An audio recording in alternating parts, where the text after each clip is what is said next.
కార్మిక హక్కులు కాపాడాలి.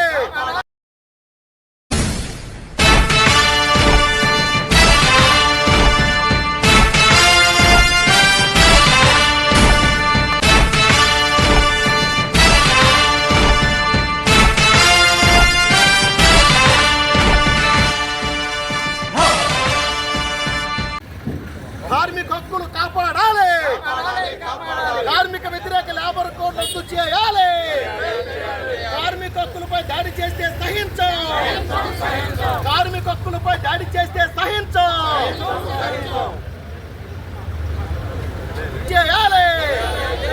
కార్మిక వ్యతిరేక లేబర్ కోడ్ రద్దు చేయాలి. ప్రభుత్వ రంగ సంస్థల ప్రైవేటీకరణ ఆపాలి. కార్మికుల కనీస వేతనాలు సవరించాలి. కేంద్ర బడ్జెట్ లో విద్య వైద్యం నిధులు పెంచాలి. ఐసిడిఎస్ నిధులు పెంచాలి. రైతాంగాన్ని ఆదుకోవాలి. రైతాంగ పంటలకు మద్దతు ధర కల్పించాలి. రైతాంగ పంటలకు మద్దతు ధర పెంచాలి. జిందాబాద్ సిఐటియు. వర్ధిల్లాలి కార్మిక సంఘాల పోరాటాలు. వర్ధిల్లాలి కార్మిక ప్రజా సంఘాల ఐక్యత. అన్ని మండలాల్లో కూడా నిరసన కార్యక్రమాలు పిలుపునివ్వడం జరిగింది.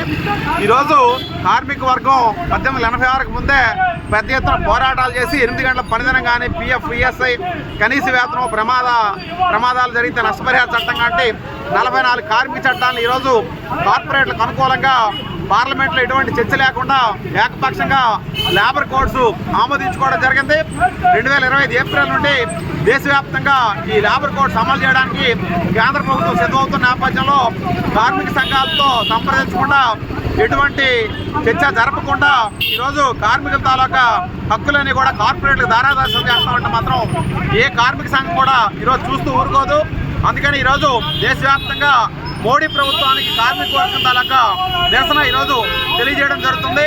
అలాగే ఈరోజు ఏ రంగంలో పనిచేసిన కార్మికుడికైనా కనీస వేతనం 26 ఇవ్వాలని పోరాటం చేస్తుంటే దేశంలో పార్లమెంట్లో చేసిన లేబర్ కోడ్స్లో రోజుకి కనీస వేతనం 178 రూపాయలు ఉంటే సరిపోతుందని చెప్పి నిర్ణయం చేయడంతో కార్మిక కుటుంబాలు ఎలా బ్రతకాలని చెప్పి కేంద్ర ప్రభుత్వాన్ని ప్రశ్నిస్తున్నాం.